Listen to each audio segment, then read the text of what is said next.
Hello. Today is the happiest day of my life. Did I tell you? The happiest day of my life. Tyrone said, it's true. mm, Happiest day of my life. I've always had a prayer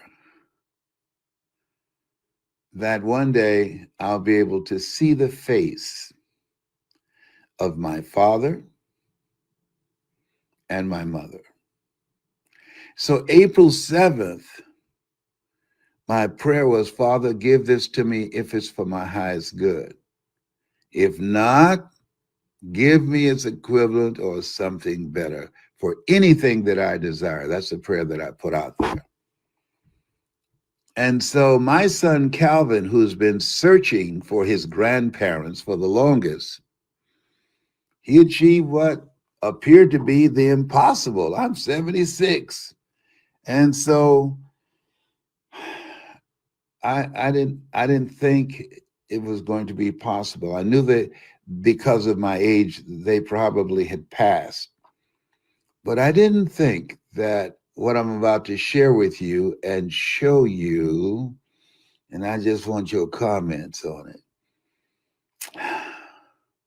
For the first time, here's my father. His name was Oliver Randolph out of Gainesville, Georgia. Oliver Randolph. They said he was a sharp dresser, and the ladies liked him. I wonder where I got that from. That's him. That's Wesley and I's father, but we share some brothers here, and so this is my father. I just saw his picture for the first time because of Mariel, who's a first cousin that works for Delta Airlines. She had a picture of him from Gainesville, Georgia. Gainesville, Georgia. And so now, I always, when I speak, I said, God took me out of my biological mother's womb and placed me in the heart of my adopted mother, Mamie Brown. So here is my biological mother.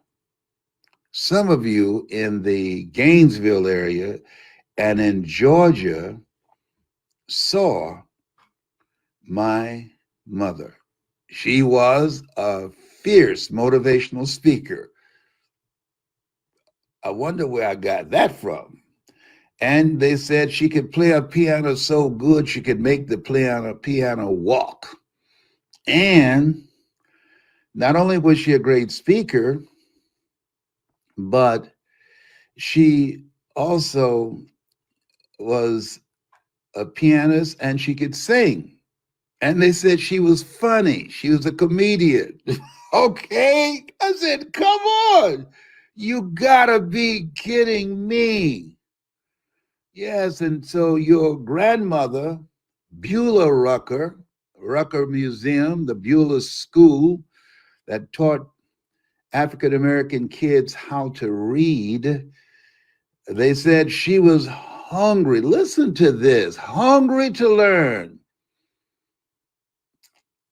And she taught herself the alphabets by reading newspapers that were used on the wall to insulate the walls in the cabinet where she stayed, taught herself to read.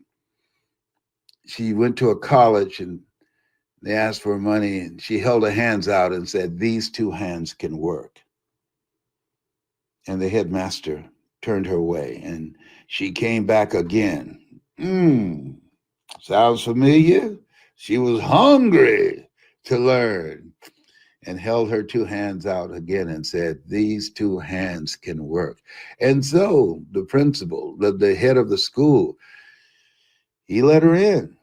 And she did work for him and for all the other instructors. Beulah Rucker. But here's my mother, Dorothy Bell. You can't make this stuff up. You can't make this stuff up.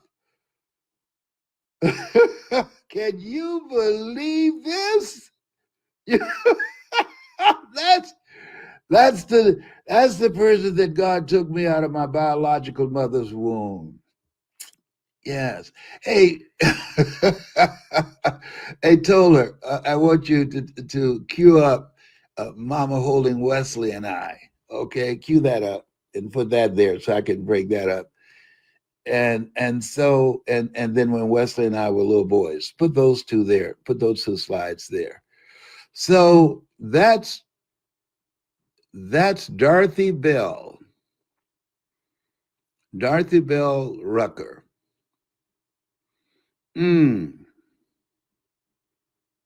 That's my birth mother. Look at God. Come on, somebody. Oh my goodness. I was crying. I needed therapy. I got in bed with some Chunky Monkey ice cream.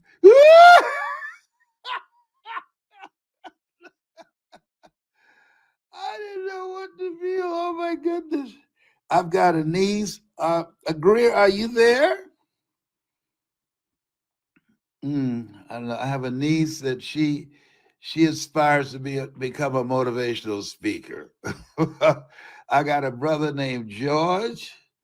I tell you that I met him today for the first time he called me, and I have been embraced. I was nervous with such love, such love. I'm so thankful. I wondered how they would react to me. I'm a secret that has been exposed. Hmm, boy. Oh. Ah.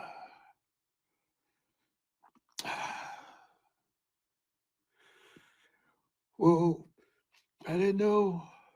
I'm just so grateful.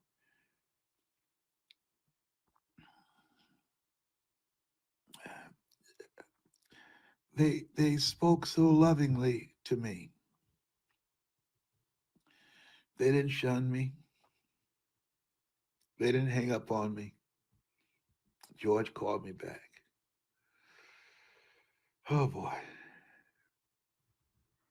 You know, life is, oh man, it's just got so many things happening, you know, so many things happen. But this is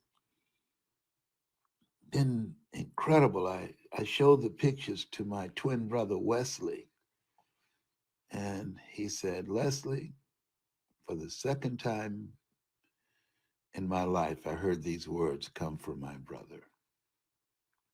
I'm proud of you. I think this is my niece. Hello?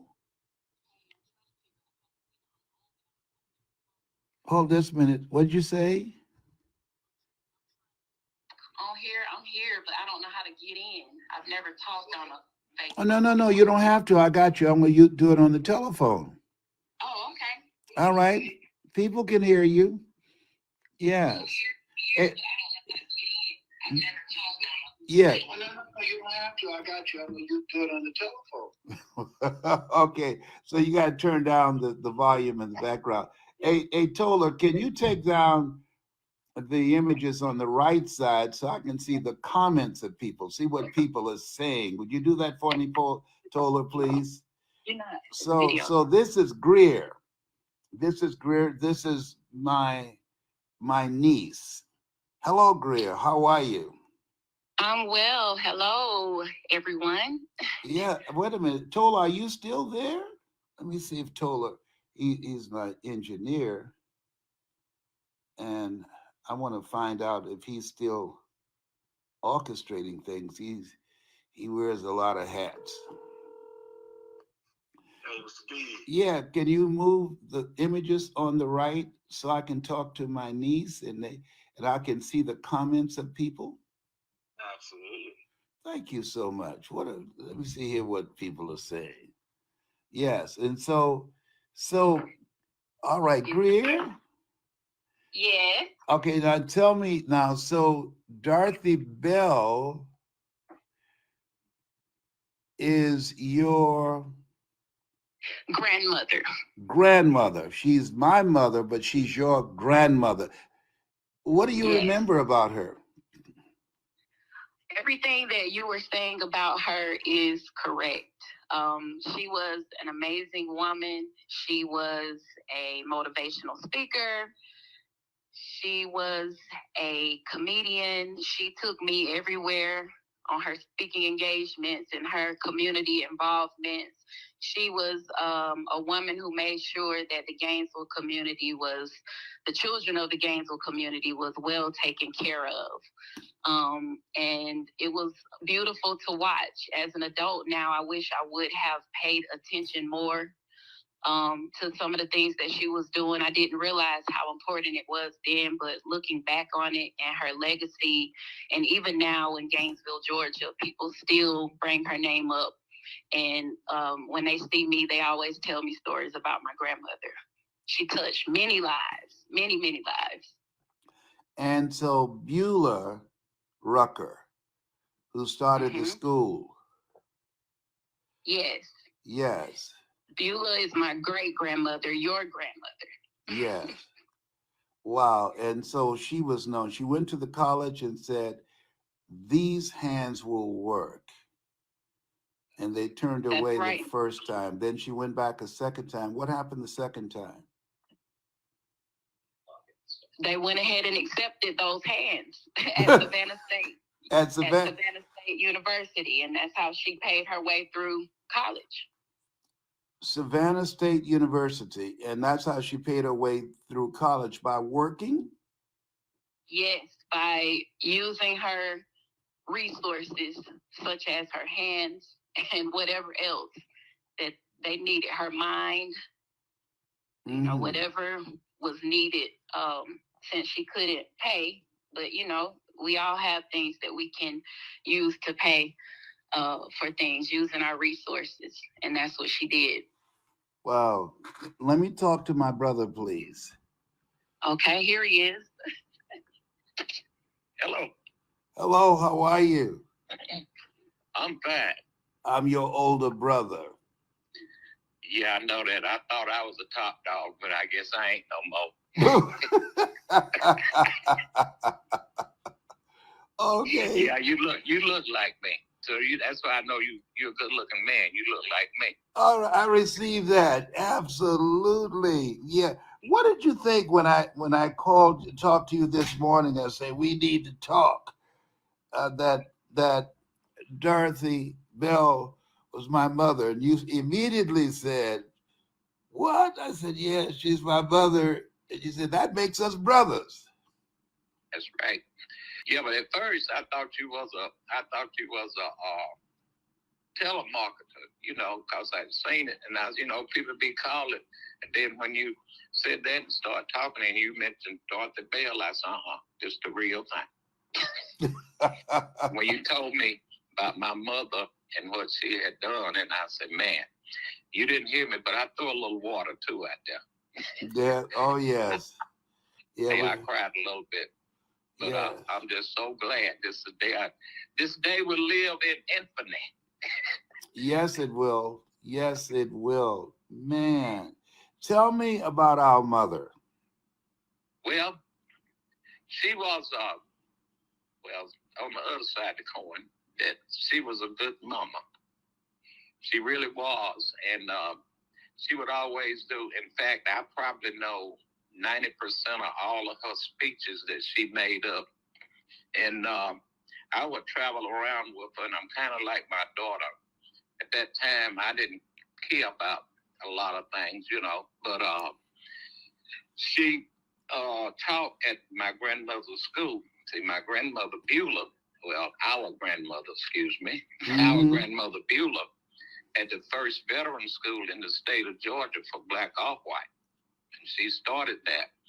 And I wondered how she was able to she had a whole army barracks.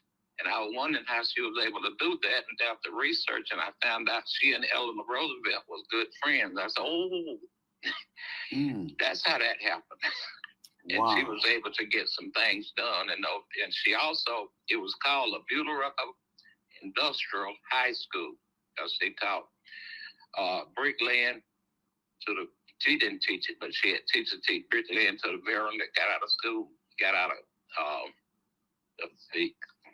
of service during the Korean conflict, and they would come down and she would teach them. And she also taught basic education. And they taught heating and air conditioning, sewing. She had it all going on for.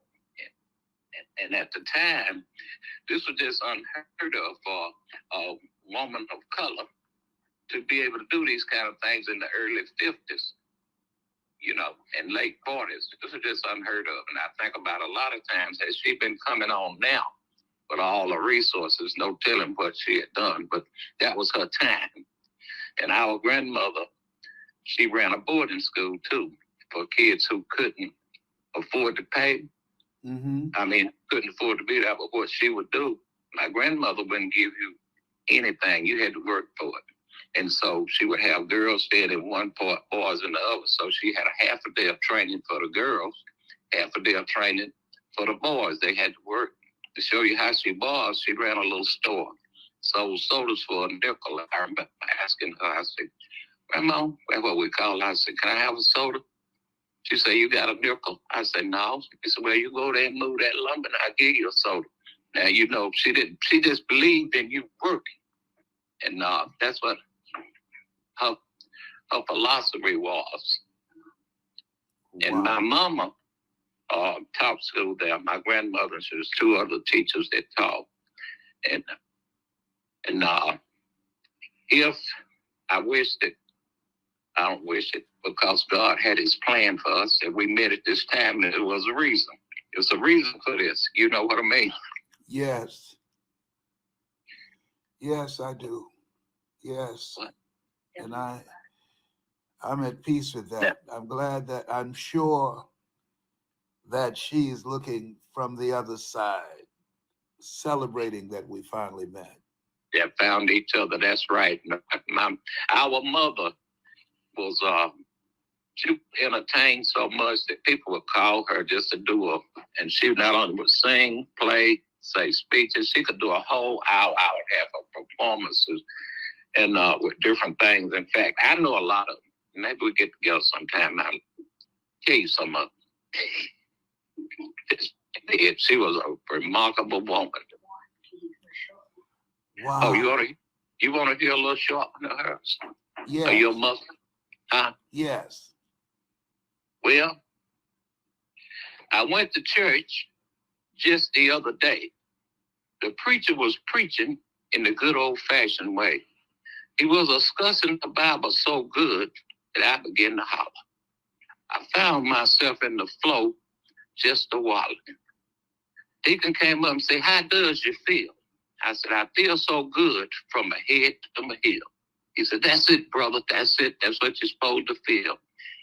Well, about 3 days later, I was walking down by the spring, singing, oh, amazing and grace. Stop. I saw these clothes on the line, and I looked around. I didn't see nobody. Now, you might think I got a religion, or you might think I was still in sin, but I sure stole these clothes to be baptized in. I just want a many little things. She wrote that? Oh, so she wrote poems too? Yes, she wrote all that. And I got about 10, 12, 15 that I found the other day. Oh, my goodness. Oh, I got to get some copies. Oh, yeah, you know you'll get them, brother. Yes. Oh, man. Wow. That just one a minute. I take up too much time of your program trying to tell y'all of them. No, you won't. No, you won't. The people who follow me, they love my story, and this is a new story in my life. Wow. So speaking is in my blood. Yeah, you got it naturally. You got it naturally. And well, you sure you want to hear another one? Yes, I do. You got time? Yes, sir. Okay. Well, you know, they always talk about we not having much. We don't have much knowledge. You know, they always say that we don't talk much. Well, I had an uncle back in the day. You had an uncle too back in the day. His name was John. Well, John stayed on the plantation, and he didn't know but 2 words. Yes, sir. Well, the master had another plantation owner that came over to see him. And he said, I heard you got a person down here. We ain't going to use those other terms. You know what I'm talking about. Yes. He don't know nothing but 2 words. Now, I want to see how smart he is. Now, if he can remember what I tell him, I will buy his freedom from him. He said, okay. So the master said, John, come up here, Yaza. So he came up there. And the other plantation owner said, John, those pants you got on, don't call them pants no more. Call them cubelos. Yaza. That bed you sleep on, John, call it bed no more. Call it easy sister. Yes, sir. He said, now that cat over there, call it cat no more. Call it white persimmon. In that fire in the fireplace. Don't call it fire no more. Call it red hot coals of corduroy. And he said, come on out here. You see that bun right there? Call it bun no more. Call it the high king of Chickamauga. He said, yes, sir. He said, now that pun down there, call it pun no more. Call it the age of revelation. He said, yes, sir. Well, about a week later, John was knocking on the door. Master, master, master, rise up off your easy sister, jump into your cubelos. The red hot coals of corduroy popped on white persimmon's back, and she headed for the high king of Chickamauga, and without the age of revelation, our kingdom would be destroyed.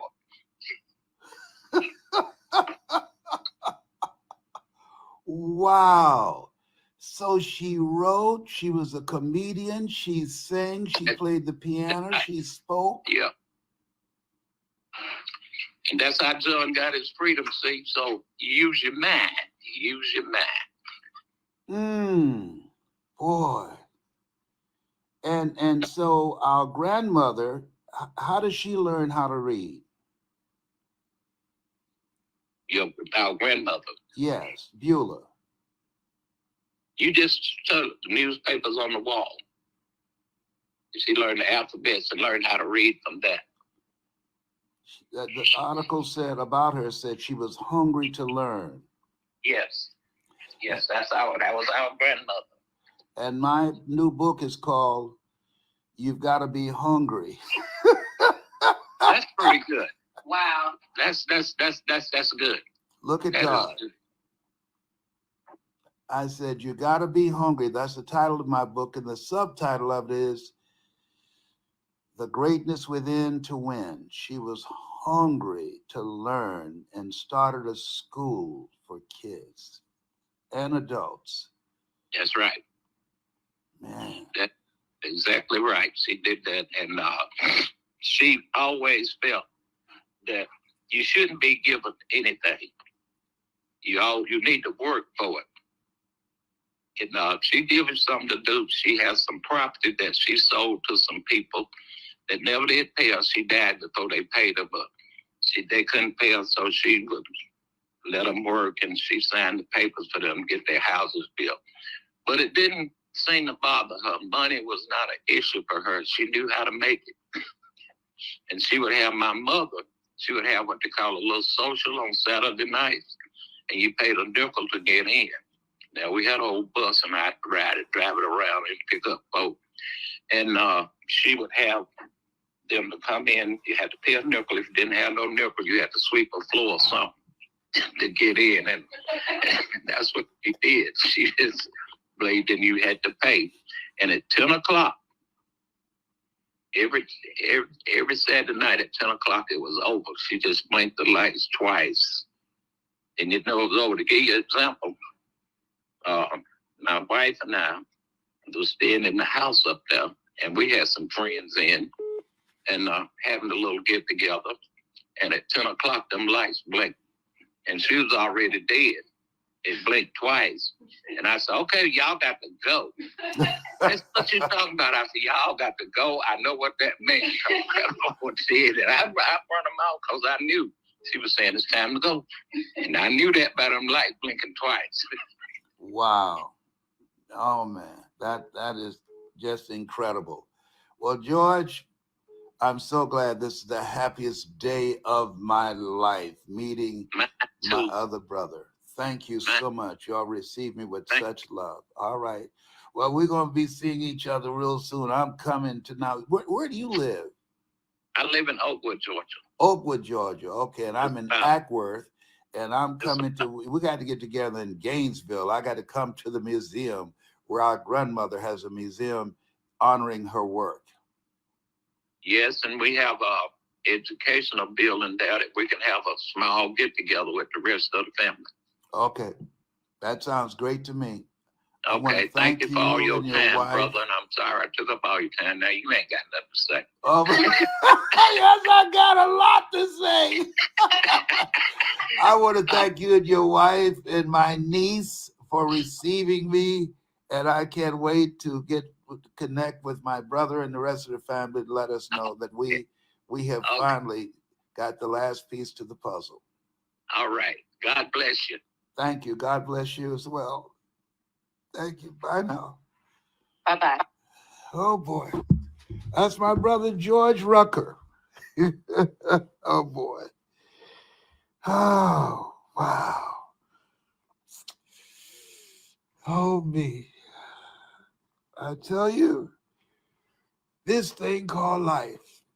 Mother Teresa said, just when I thought I got a handle on life, the handle broke. Oh, my goodness.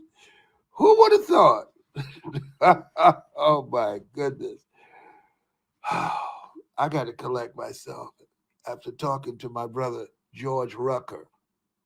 His mother, Dorothy Bell Rucker, we have the same mother. And her mother was Beulah Rucker.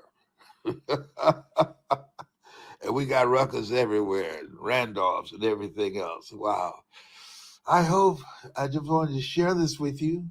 I'd like to see your comments, but I need a sweet potato pie something for therapy right about now, and some more peach cobbler from Cancer Centers of America.